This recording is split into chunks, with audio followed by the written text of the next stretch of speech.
Episodes of Palette Swap are suggested by viewers like you. If there's a character you'd like me to analyze, let me know in the comment section down below.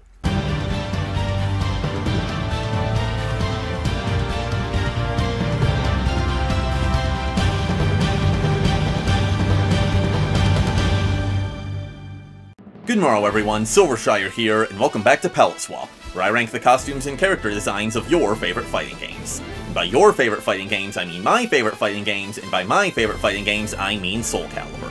Today, we're looking at the guy who rocked the long red coat years before Dante made it cool, Kilik. But before we begin our analysis, here's a quick refresher course on who Kilik is and what we should be looking for in his character designs. Kilik was raised as a monk in the Lingshangsu Temple, alongside a girl named Shanglan, who was like a sister to him.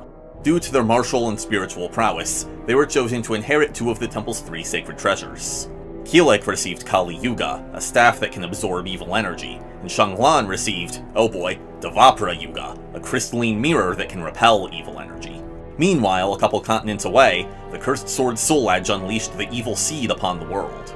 The Lingshangsu Temple fell into chaos, as its monks were transformed into bloodthirsty Malfested who began slaughtering one another. Only Shanglan, protected by Devapra Yuga, remained human. When she encountered the Malfested Kilik, she placed Devapra Yuga upon him, saving his life but sacrificing her own. After the massacre, Kilik was found by a... I meant to write wise, but I accidentally wrote wide. Kilik was found by a wide-old swordsman named Edgemaster, who gave him an exposition dump about the evil seed. Kilik was determined to redeem himself and prevent such a tragedy from befalling again, so after a quick training montage with Edgemaster, he set out to destroy Soul Edge. Kilik's Soulcalibur I 1P puts the focus on Devapra Yuga, contrasting its bright cyan against the deep red of his clothes and leaving the rest of his chest bare so as not to draw attention away from it. The way it cuts diagonally across his torso also resembles the asymmetrical robes worn by Buddhist monks. His outfit is detailed but not cluttered, and I like the check-shaped scar, the check-shaped scar on his cheek, as it's a unique feature that makes him easily recognizable. Why was that so hard to say? This is a strong first showing, 7 out of 10. His 2P focuses less on him being a monk and more on him being an adventurer. It's straightforward and practical, using leather and fur fit for a slightly colder environment.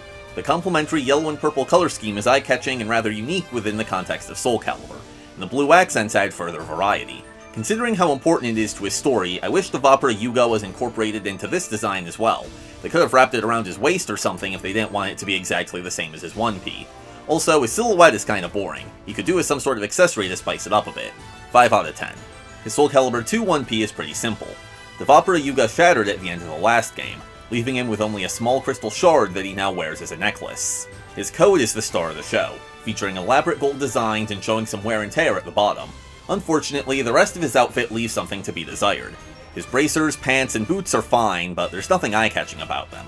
Kilik was one of my favorite characters to play in Soulcalibur II, so I have a nostalgic soft spot for this costume, but I don't think it's as interesting as his previous 1P. 6 out of 10. I was today years old when I found out that the jacket from his 2P isn't actually leopard print. Apparently it just looked like that on my tiny TV when I was a kid. Anyway, this costume bears some similarities to his previous 2P, but it cares more about appearances than practicality. His weird, half-open sleeves seem like the sort of thing I should hate, but they work well for this design. His pants seem really plain in comparison to the top half, though. I'd have liked to see some cuffs that match those on his arms, or maybe boots with some fur to tie into his collar. But this is still an upgrade from the previous game. 6 out of 10. His Soulcalibur III 1P is closer to his classic look. There are splashes of bright cyan that really pop and compensate for Devapra Yuga taking up so much less space now. The best part of this costume is the emblem on his boots, which depicts a phoenix with a ring in its mouth. Not only is it cool imagery, but it also alludes to Edgemaster, whose boots feature the same design but with a lion instead of a phoenix. The only thing I don't like about this outfit is the square, spiky pauldron. Looks too Astaroth-y. 9 out of 10. His 2P is a fancier outfit that seems like what you would wear if you ever got a break from hunting down an evil eyeball sword. The back of his coat features a stylized bird, a phoenix presumably, layered on top of a subtler texture, which looks great. His pants and shoes, while not quite as complicated, utilize similar curved shape language, which nicely ties the whole thing together. Unlike his previous 2Ps, there's no purple, but a limited palette just serves to highlight the patterns. 8 out of 10. His Soulcalibur IV 1P is a departure from his previous outfits, but it includes enough iconic Kilik elements to be totally recognizable. This game's costumes have a tendency to look too busy, but his is the perfect amount of complex. The phoenix imagery is more prevalent than ever. In addition to his golden phoenix pauldron, there's a phoenix design on the red stripe across his chest, and all the other red stripes have a phoenix feather pattern. There's even a phoenix on the back of his tassels. Other than Devapara Yuga, Kilik hasn't had a clear recurring motif up to this point, so going all in on the phoenix thing was a great choice. Though I'm usually partial to red costumes, I actually think that blue is more fitting for Kilik. It's a calm color that reflects his monkish personality, and it makes his red staff stand out. This is a 10 out of 10. His 2P is his first heavily armored design. Despite the bulky pauldrons and breastplate, it doesn't look out of place on an acrobatic monk, which I think is mainly due to parts of his chest and arms still being bare. Out of all Kilik's costumes, this one draws the most from his Chinese background. Both the yin-yang on his belt and the guardian lion on his chest are symbols closely associated with Buddhism. The tiger pelt around his waist is likely a reference to fellow bow staff wielder Sun Wukong, better known in the West as the Monkey King, and the green jewels on his gauntlets and boots may be jade, which was the most valuable gemstone in ancient China. The color palette could be more interesting, as there's a lot of brown and beige going on, but it's an 8 out of 10. In Soulcalibur V, Kilik is returned to Edgemaster to continue his training and become a cave hermit.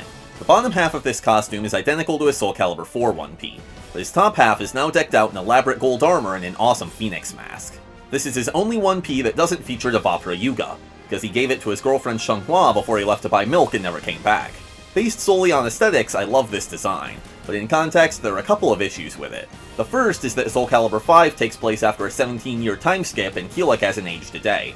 Granted, Edgemaster is seemingly immortal, so it's not too weird for Kilik to have stopped aging, but it's a missed opportunity to take him in an interesting new direction. Speaking of missed opportunities, there's concept art for Kilik where he's become the new Edgemaster and is wearing Edgemaster's outfit except with phoenixes instead of lions. This would have shown some real character growth and been way more exciting than him becoming a kinda sorta halfway Edgemaster. 8 out of 10. His 2P is a simple palette swap that makes his armor silver and his pants orange, which is so close to being the channel colors it hurts. This looks fine, but it's not as striking a combination as gold and dark blue. 7 out of 10. Soulcalibur VI is a reboot of the series, and Kilik's design is a callback to Soulcalibur I. The two most major additions are an asymmetrical robe and his now iconic phoenix pauldron, which I think are good changes. His top is a little too busy with all the straps and strings, but it's not a major issue. 8 out of 10.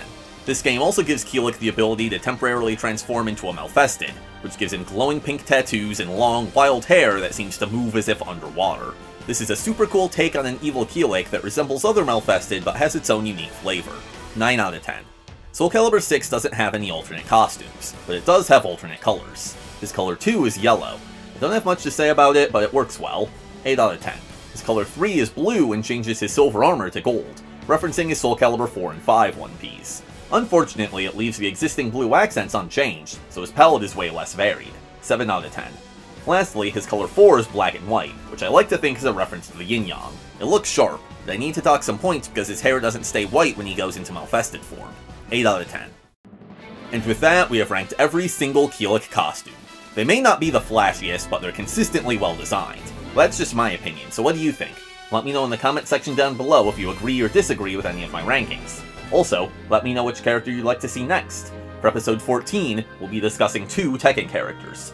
Marduk, as requested by Ethan Hussein, and Armor King, as requested by nobody. In the meantime, thank you so much for watching, I hope you enjoyed, and until next time, I bid thee farewell.